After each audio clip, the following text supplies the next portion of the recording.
2, A Lone Wild Goose. So many echelons have crossed the border. How did you end up as their shadow? Lost in rain at twilight, calling out to them. Too late, you settle on an icy pool. Crossing to an island to escape looming clouds. The cold border moon will be your guide. Here's hoping you'll succeed in flying back alone and not fall victim to some hunter's arrow. So here we have the second and last of Zui Tu's poems in the collection, A Lone Wild Goose. And there are quite a lot of similarities, I feel, between this poem and the previous one. So apparently, on face value, this is a poem probably set in late autumn, I imagine. And it's describing a lone wild goose. So the title, there's this bird, it's one of the migratory birds. For some reason or other, it has lagged behind, it has gotten left behind by its peers, and now it's flying alone, trying to reach them, trying to escape danger and death. As I said, this is the literal meaning of the poem, but I think it's relatively transparent to see that this lone wild goose is very clearly an alter ego for the poet himself, and all the more so in light of the biographical information we talked about earlier about him being a late Tang poet that had to go into the region of Shu to try to pass the examinations at a time when the capitals were being burned to the ground by the Huangqiao rebellion, at a time when the collapse of the dynasty was in sight, a time of massive upheaval and chaos. And this image of the lonely bird trying to fly away, it has appeared already in other poems of this anthology. I remember among the earliest ones, which one was it? The first one, I think, Afterthoughts 1 by Zhang Juling. It had the image of this lonely swan flying away, and that was, remember, an image that paralleled at the time Zhang Juling's exile. So it's a pretty common image for the scholar official to identify himself in poetry as a migrating bird, as a lonely bird, as the only virtuous animal and creature. And I think we've got that at play here. So the goose is an alter ego for the poet. In this time of chaos and warfare, he has been left alone. This loneliness might reflect the lack of worthy men now, or his separation, which is not only physical but chronological, from worthy men and scholars from the past. This is a time of chaos, not a time of worthy men, but he's still trying to find the worthy, or at the very least, to escape and survive the chaos of dynastic fall.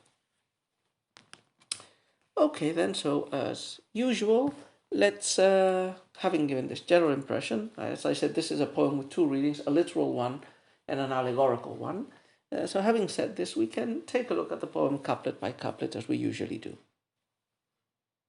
So many echelons have crossed the border. How did you end up as their shadow? So again, the poem begins with, you could say a rhetorical question addressed at the wild goose. And the question is, so many of your migrating group have already crossed, have already gone away. Why are you still here? Why are you the shadow, like the shadow of these birds who have flown away? Again, so the allegorical interpretation here would be that those birds that have flown away are either people who have taken refuge in safer places of China at this time of dynastic collapse, or perhaps wise scholar officials or poets from past ages who have moved on, including moving on to death or to some other place, while in this current time of chaos and anarchy, the poet Zui Tu feels like an animal, like a creature left behind. Lost in rain at twilight, calling out to them. Too late, you settle on an icy pool. The bird is definitely alone. He's searching for the others. He can't get them. It's also rainy. It's twilight, so the saddest time of the day. Nightfall, darkness is coming. And the bird has to settle on a pool. But it's not an ice pool. It's an icy pool. It's cold. It's freezing. So there's only very temporary and unpleasant respite for the poet. Just as in the previous poem, he was traveling, experiencing the tough life of the traveler through perilous miles and snow-covered mountains in an alien place, stranded. So here, the wild goose is stranded at twilight, lost in the rain. It cannot find its way. It calls and is not answered. It's setting in an icy pool, which is not the nicest place to settle in. Third couplet, it continues with the images. It gets a little bit more descriptive. So the first couplet is very generic. It's a message or a dialogue made with the goose. The second one shows us a more visual picture of the goose flying amidst rain and darkness. Third couplet, crossing to an island to escape looming clouds. The cold border moon will be your guide. Again, we can interpret this literally. So the bird has managed to reach some sort of an island. It's escaping some looming clouds, which are, the correlate of the heavy rain that has been falling. And the bird is trying to find its way through a border moon. In a similar way, we might imagine 3-2 stranded is trying to reach some place of safety, probably going to the west, the land of Shu. So maybe that could be the connection with the cold border moon in the western border of China. And the looming clouds, they seem a very adequate image for the chaos, the warfare, the massacres, the rebel armies on the move that were taking place and roaming China at this time in the late 9th century. Finally, the conclusion. The conclusion gives us the goose's thoughts, which are also the poet's thoughts and desires and wishes.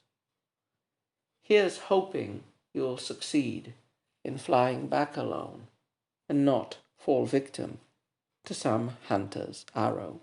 So the poet wishes for the goose, and self-evidently for himself, to be able to get away after all, to reach some place of safety, to not be cut down, to not be hunted, to not be killed by some hunter's arrow, by some warrior, some barbarian, or someone with evil intentions, a thief or a bandit, against him. So, that's all. Not a very complicated poem. It doesn't use complex imagery or, any references to episodes or figures from the past. It's a pretty straightforward read and with quite a lot of pathos. I would say it's a slightly more effective take than the previous poem. The previous poem was a bit more generic. It felt more artificial. This poem is able to develop very well a single image that allows for a double binding, a double read, symbolic and literal, and with both the literal and the symbolic being aesthetically satisfactory. So, quite a nice poem.